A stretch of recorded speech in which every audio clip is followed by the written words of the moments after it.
Hello, and welcome back to the Gaming News Canada show presented by Bede Gaming. I'm your host, Steve McAllister. When we started telling the stories around the business of sports wagering and gaming almost 5 years ago, our conversation with folks around the industry on this platform, from the newsletter, and at conferences often included the need for operators to provide an omnichannel experience for customers. For newbies to regulated gaming, that includes land-based casinos, online platforms, and self-service kiosks. BetMGM is among the operators that have taken an ST plunge into omnichannel gambling, including its live from Vegas production studio on the casino floor of the MGM Grand in Las Vegas. The studio is a partnership between BetMGM, gaming industry supplier Playtech, and Fremantle, which owns the IP rights to the iconic Family Feud game show. To talk more about this, BetMGM's Ontario business, and a peek at the Super Bowl in February, we welcome to the podcast for his maiden appearance, the Chief Revenue Officer for BetMGM, Matt Prevost. Hey, Matt, it's long overdue to get you on the show. Steve, thank you very much for having me. I really appreciate the opportunity. Hey, Matt, before we get into what I refer to as the fun stuff before we hit the record button, I do have to ask you this. Obviously, it's a crazy time right now for the gambling industry. It just seems the prediction market story won't go away. We're recording this interview on Friday afternoon, November 21st, and less than 24 hours after we found out that Fanatics is now is planning to get into the prediction markets game. We had news this week that both DraftKings and FanDuel, which are also going to offer prediction market products, are both pulling out of the American Gaming Association. On the flip side, MGM Resorts International CEO Bill Hornbuckle this week applauded the gaming regulators in Nevada for standing up against prediction markets. And your boss, Adam Greenblatt, last month indicated that BetMGM was steering clear of adding prediction markets to his business. I guess I just wonder, Matt, has that stance changed in light of everything that's happened since October? No, it hasn't. I think that the commentary that has been provided publicly by Adam, and now more recently with Bill following the state of Nevada's ruling, is pretty much the position of BetMGM. So I think that for those of you who are very eagle-eyed and want to go back and read Adam's statements on prediction markets, I think you'll find from BetMGM's perspective they've not changed significantly. Hey, Matt, we'll make sure we include a link to Adam's comments last month when we put this podcast out with the Substack post. Hey, I want to talk about live from Vegas, and it's funny, as I mentioned off the top, there was a lot of talk in the early days of Ontario's market about the importance of omnichannel. It feels to me like we haven't seen a whole lot of that in Ontario. As I mentioned, BetMGM, you've kind of gone all in on this. Can you just tell us the story about live from Vegas and the partnership with Playtech and how this all evolved? So we view the omnichannel experience as a big differentiator for our brand, that many of our players do enjoy a physical experience. They'd love to go to Vegas. They'd love to go to some of the other regional properties.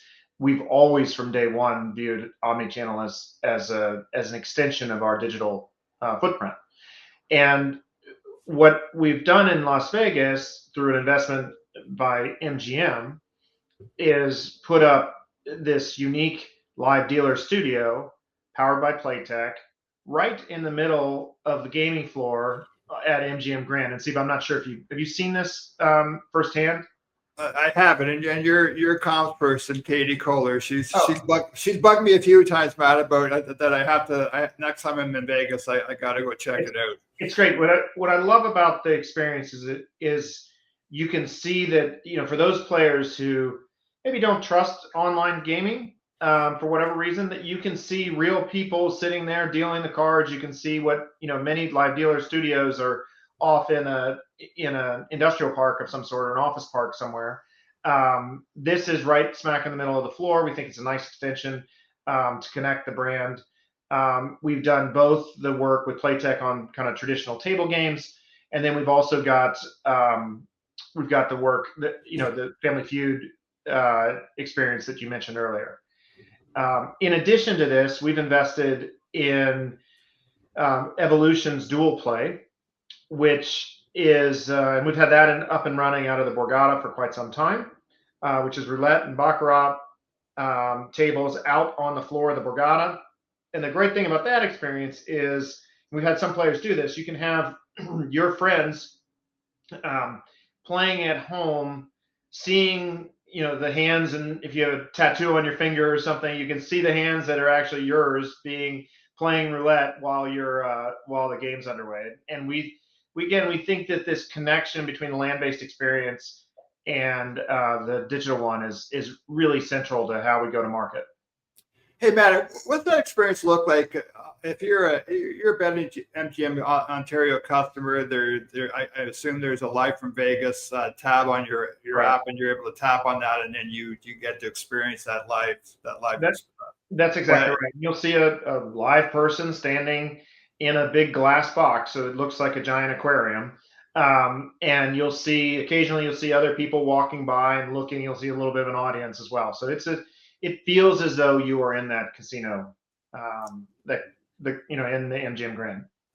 And are you get the feedback you're getting from customers about? Are they hoping that you continue to push the envelope on that, and you see more games and more products?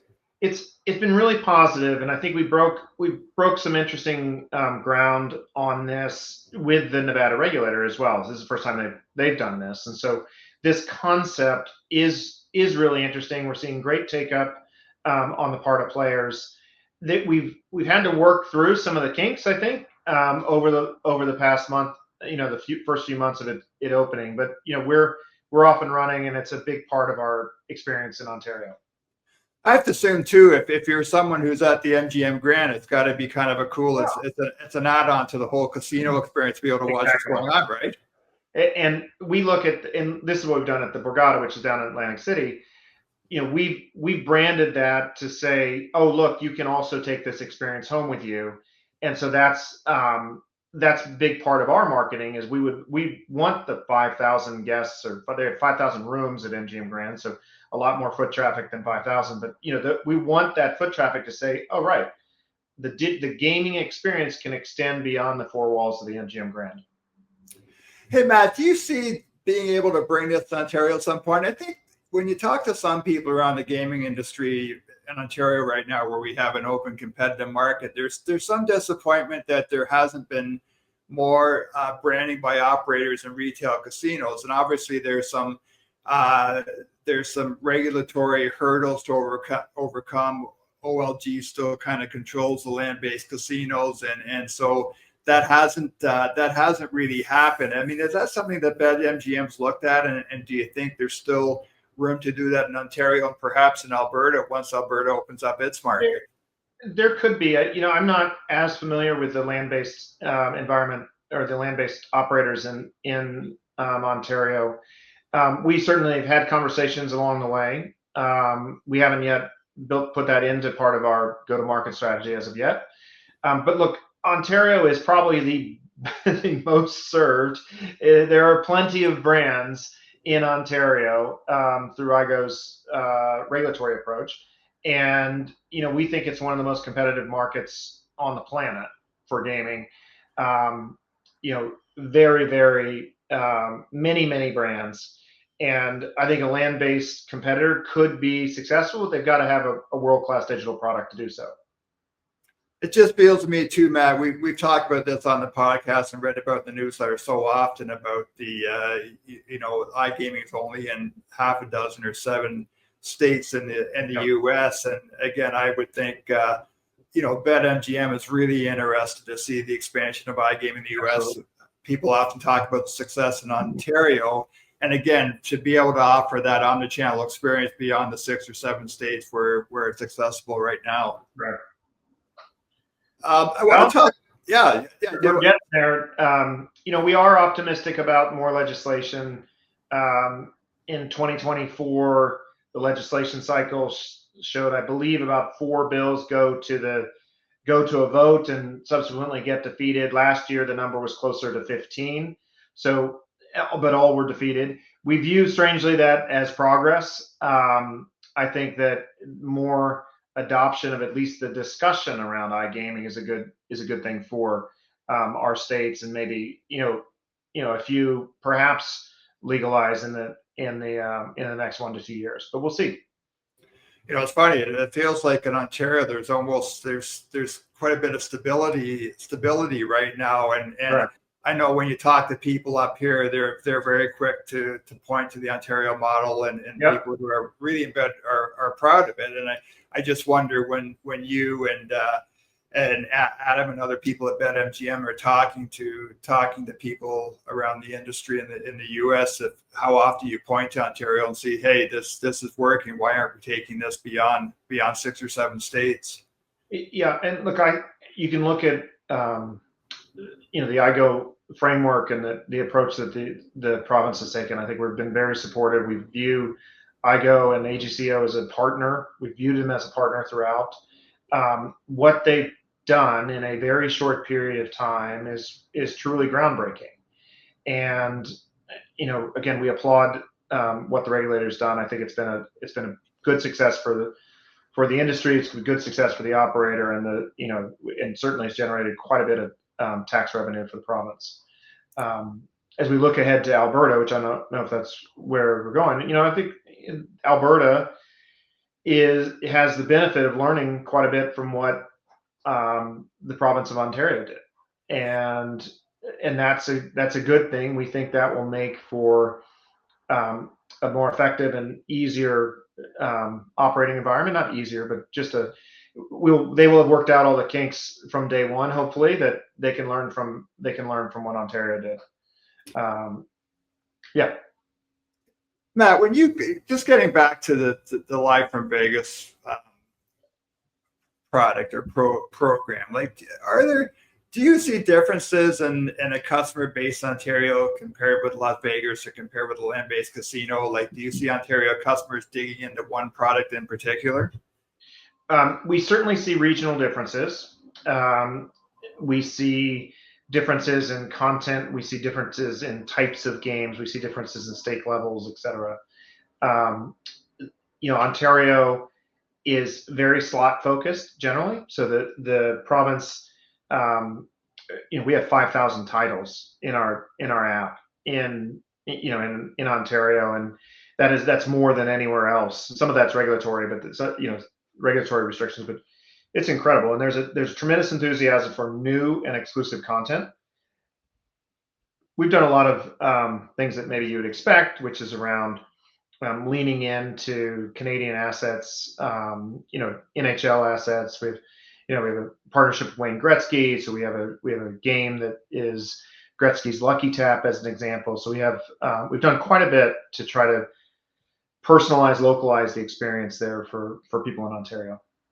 Yeah, and I'd say the Connor McDavid responsible gambling that BetMGM released earlier this year, I think it's been one of the more effective RG messages. It's fun and it gets the point across. I will within the month we have a new ad that I think is exceptional. It also features Connor.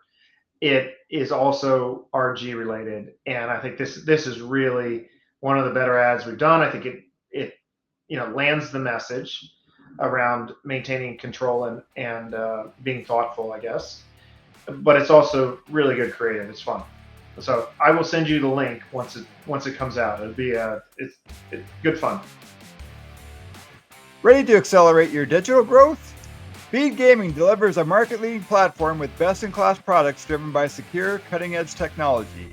With an open API platform, robust integration suite, and unlimited configurability, you can achieve the ultimate end-to-end customization for your iGaming ambitions. Bede Gaming is your partner for success. Get in touch at bedegaming.com.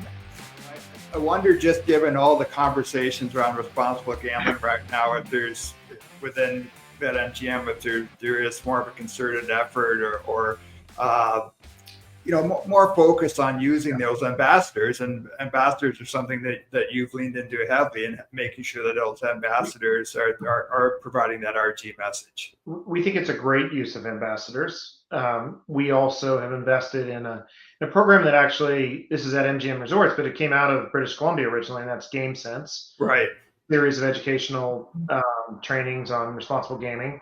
And then we more recently have had a relationship with a group that's, unfortunately, it's just in the US for now, a group called Kindbridge. And Kindbridge is a group that actually provides one-to-one interactions and even counseling of sorts for players who have self-identified as having a gambling problem. So feel good about that investment. And we think that this is one of the real differences between the gray market, which still very much exists in Ontario, or not in Ontario, in Canada, and the fully regulated market, is the commitment to player protection and responsible gaming.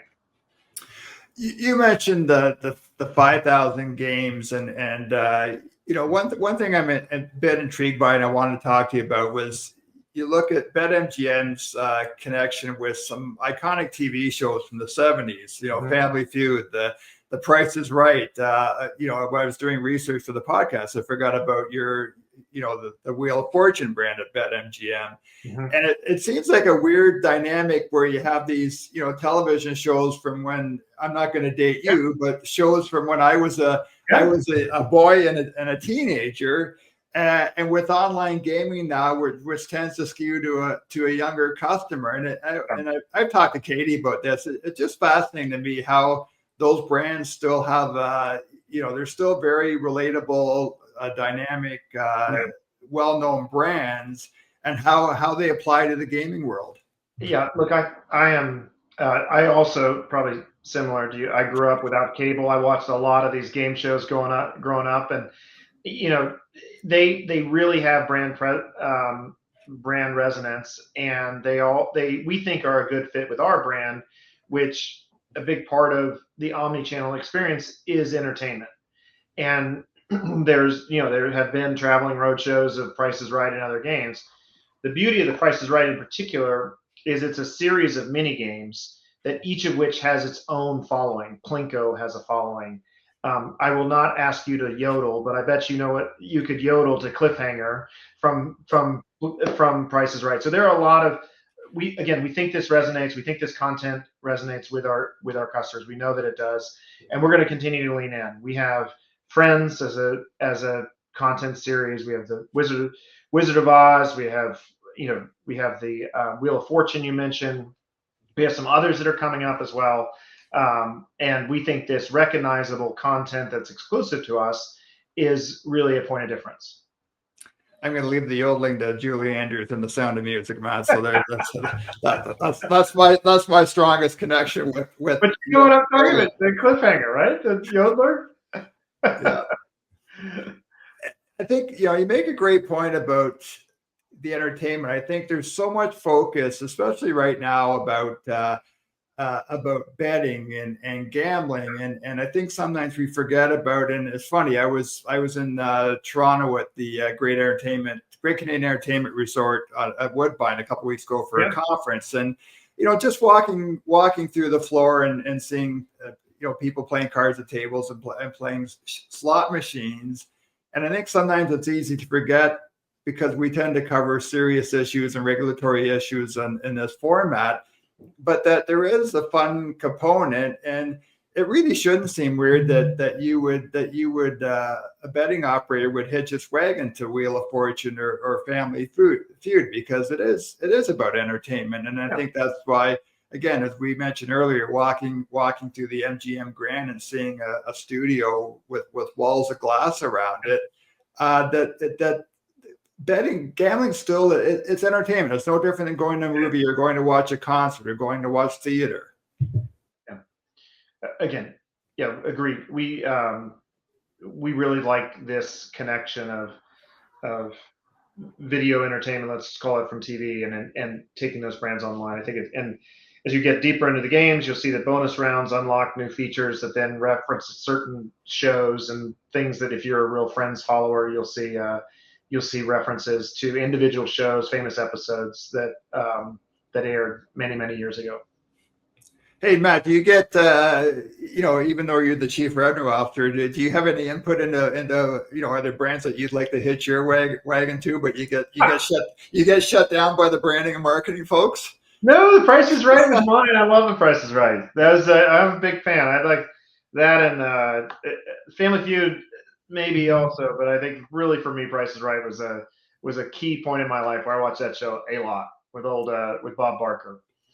Yeah, Bob Barker. Bob Barker's a legend and one of one of my favorite people from my childhood for Yeah, sure.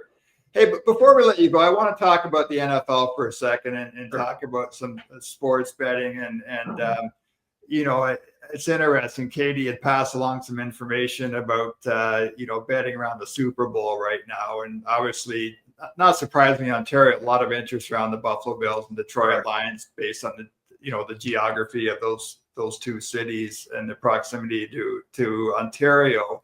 Um, it's been a strange year with the NFL. I think that if I remember correctly, early in the season, the books were taking a bit of a beating from the customers. I'm sure that evens out at some point, but it's pretty obvious that there's still an incredible appetite for your customers to bet on NFL games. Entirely, there's tremendous appetite. The teams you mentioned, along with the Eagles and the Ravens and Chiefs, are consistent as well. Heavy betting on those teams, the ones you mentioned, the Bills and the Lions, and then the others.